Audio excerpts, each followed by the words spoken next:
You're looking at the healthy section of the escape branch on my Scots pine. This is last year's growth, and as we move up to here, you'll notice that the needles are in more of a disarray. Now, I've just done a Google search, and before I forget it, I've found out that this tree is suffering from Diplodia needle blight, which differs from others because this one attacks new growth, and this one being the leader, this is the new growth at the top of the tree, and it attacks needles, or it manifests in needles drooping 4 or 5 per day. I have actually just removed the needles from today, but after reading what I've just been reading, I understand that this entire growth, which starts about here, this actually needs to be removed, because that is where the problem exists. As far as I can work out from what I've been researching, it should be okay from there down, and I've looked elsewhere on the tree and there just doesn't seem to be any signs of this happening, and that it does say that the Diplodia type of disease attacks the top new growth, which is exactly here. So what I have to do is to prune this new growth off, use some cutting paste at this juncture in here where the old joins the new. I'll probably go an inch or two down into the older growth just to be on the safe side, and then dispose of this new section here, which is the area which is has been attacked and is diseased, and hopefully it should actually sort the problem out. But it does mean that I lose out on that growth, but that will have to wait another year. Okay, this is the tree that was with the Diplodia needle disease, sorry, the Diplodia fungal disease. I've now cut the new growth off completely and gone down into about 10% of the previous year's needle growth. That's it there. I've put some can't think of the name of it, this stuff, yeah, just put some of this on the top there just to stop any other infections from getting in from the top. I've also, that's what I cut with. I've cleaned all the tools as well. Also, I've kind of cleaned them before, cleaned them afterwards, just to make sure we get a nice clean cut. And I'm really hoping that this actually solves this problem, and we get some new shoots fairly soon. I wouldn't be surprised if it emits some sap from this juncture, even though I've put some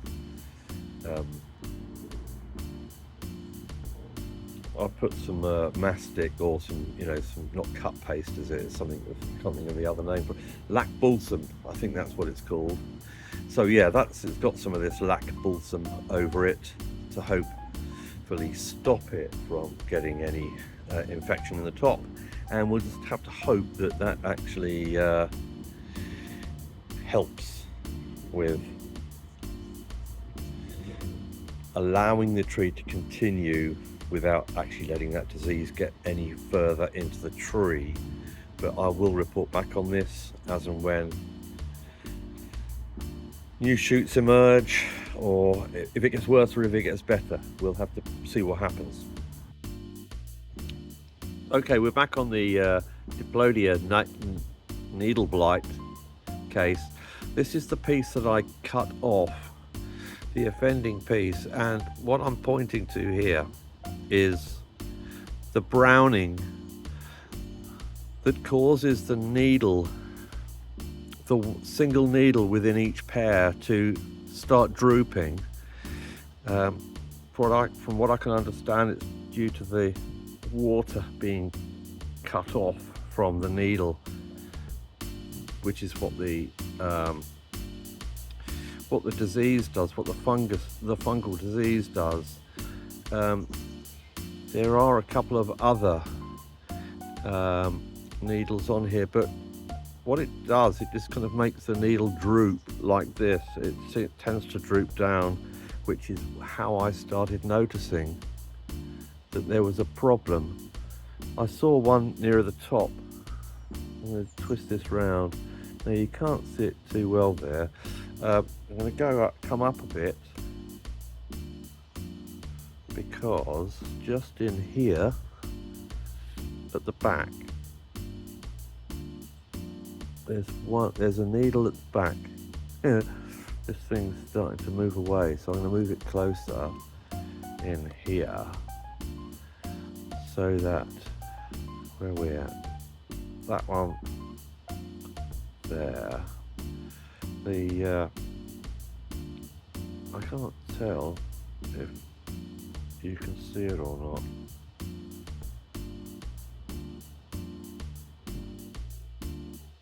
This one here, you see there's kind of browning there, which is the start of the problem. The other thing I have, which I'll put in the same video, let's put that at the back out of the way, is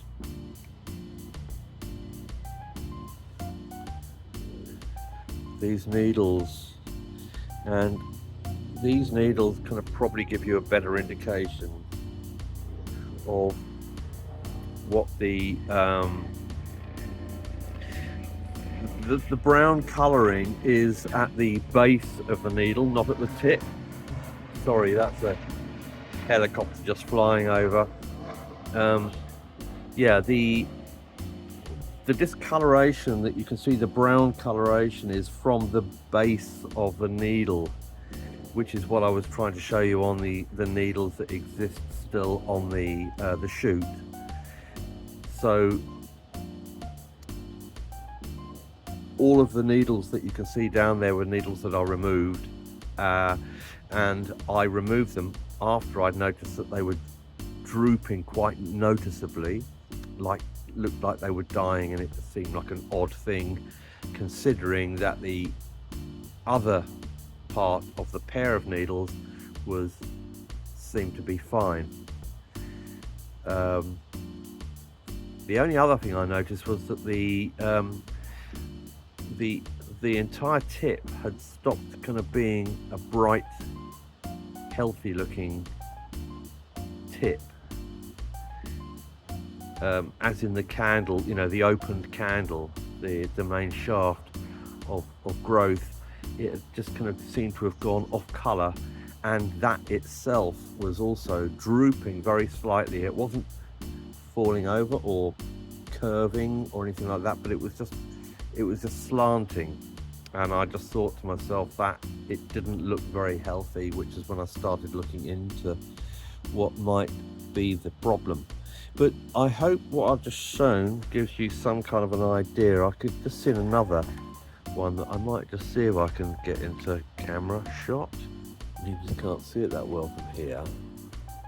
Well, I think it's the one I showed you before, just from another angle actually. Yeah,